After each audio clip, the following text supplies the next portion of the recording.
Hey guys, welcome back to my channel. ಇವತ್ತು ನಾನು ನಿಮಗೆ ತುಂಬ ಟೇಸ್ಟಿಯಾಗಿ ಬದನೆಕಾಯಿಯ ಗ್ರೇವಿಯನ್ನು ಹೇಗೆ ಮಾಡುವುದು ಎಂದು ತೋರಿಸುತ್ತೇನೆ.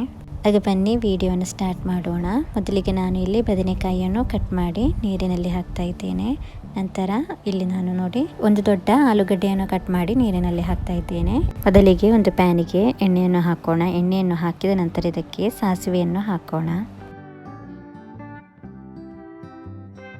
ಸಾಸಿವೆಯನ್ನು ಹಾಕಿದ ನಂತರ ಇದಕ್ಕೆ ಈರುಳ್ಳಿಯನ್ನು ಆ್ಯಡ್ ಮಾಡೋಣ. ನಾನು ಇಲ್ಲಿ ಒಂದು ದೊಡ್ಡ ಈರುಳ್ಳಿಯನ್ನು ಕಟ್ ಮಾಡಿ ಆ್ಯಡ್ ಮಾಡ್ತಾ ಇದ್ದೇನೆ.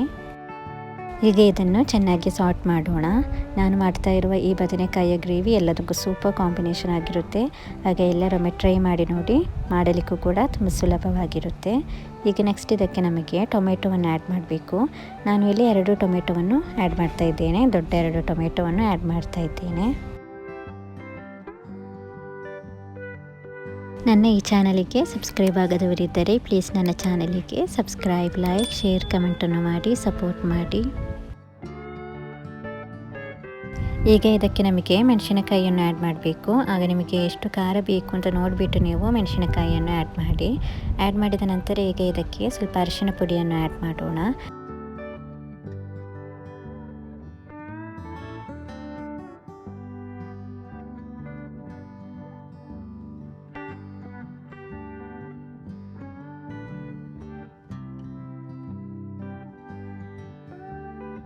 ಈಗ ಇದಕ್ಕೆ ರುಚಿಗೆ ತಕ್ಕಷ್ಟು ಉಪ್ಪನ್ನು ಆ್ಯಡ್ ಮಾಡೋಣ.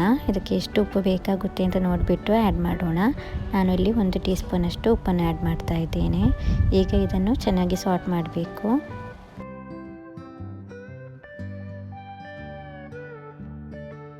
ಈಗ ನೆಕ್ಸ್ಟ್ ಇದಕ್ಕೆ ನಮಗೆ ಶುಂಠಿ ಬೆಳ್ಳುಳ್ಳಿ ಪೇಸ್ಟನ್ನು ಆ್ಯಡ್ ಮಾಡೋಣ. ಶುಂಠಿ ಬೆಳ್ಳುಳ್ಳಿ ಪೇಸ್ಟನ್ನು ಆ್ಯಡ್ ಮಾಡಿದ ನಂತರ ಚೆನ್ನಾಗಿ ಇದನ್ನು ಹಸಿ ವಾಸನೆ ಹೋಗುವ ತನಕ ಚೆನ್ನಾಗಿ ಸಾಟ್ ಮಾಡೋಣ.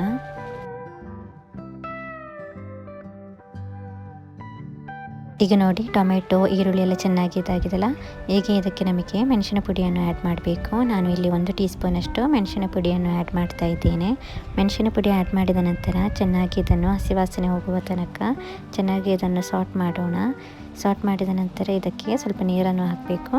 ಹಾಗೆ ಇದಕ್ಕೆ ತುಂಬ ಏನು ಮಸಾಲೆ ಏನು ಆ್ಯಡ್ ಮಾಡೋಕ್ಕೇನಿಲ್ಲ, ಆದರೆ ಇದು ತುಂಬ ಟೇಸ್ಟಿಯಾಗಿ ರೆಡಿಯಾಗುತ್ತೆ. ಆಗ ನಿಮ್ಮ ಒಮ್ಮೆ ಟ್ರೈ ಮಾಡಿ ನೋಡಿ, ನಿಮಗೆ ತುಂಬ ಇಷ್ಟವಾಗುತ್ತೆ. ಆಗ ಇದು ಮಾಡಲಿಕ್ಕೂ ಕೂಡ ತುಂಬ ಸುಲಭವಾಗಿರುತ್ತೆ. ತುಂಬ ಕೆಲಸ ಏನಿಲ್ಲ, ಈಸಿಯಾಗಿ ಮಾಡ್ಬೋದು.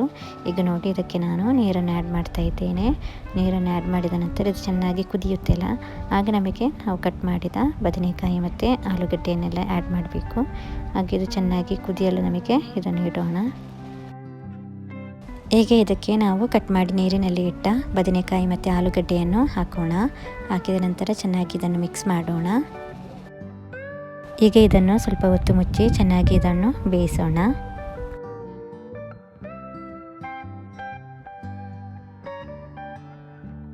ಈಗ ನೋಡಿ ಇದು ಚೆನ್ನಾಗಿ ಬೆಂದು ಬಂದಿದೆ. ಹೀಗೆ ಇದು ಚೆನ್ನಾಗಿ ಕುದಿಯುತ್ತಾ ಇದೆಯಲ್ಲ, ಈಗ ಇದಕ್ಕೆ ನಮಗೆ ಕರಿಬೇವಿನ ಸೊಪ್ಪನ್ನು ಆ್ಯಡ್ ಮಾಡಬೇಕು. ಆ್ಯಡ್ ಮಾಡಿದ ನಂತರ ಚೆನ್ನಾಗಿ ಇದನ್ನು ಮಿಕ್ಸ್ ಮಾಡಿದರೆ ನಮ್ಮ ಬದನೆಕಾಯಿಯ ಗ್ರೇವಿ ಚೆನ್ನಾಗಿ ರೆಡಿಯಾಗಿ ಬರುತ್ತೆ. ಆಗ ಎಲ್ಲರೊಮ್ಮೆ ಟ್ರೈ ಮಾಡಿ ನೋಡಿ, ತುಂಬ ಸುಲಭವಾಗಿರುತ್ತೆ.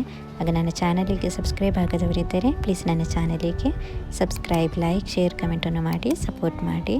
Thank you for watching the video.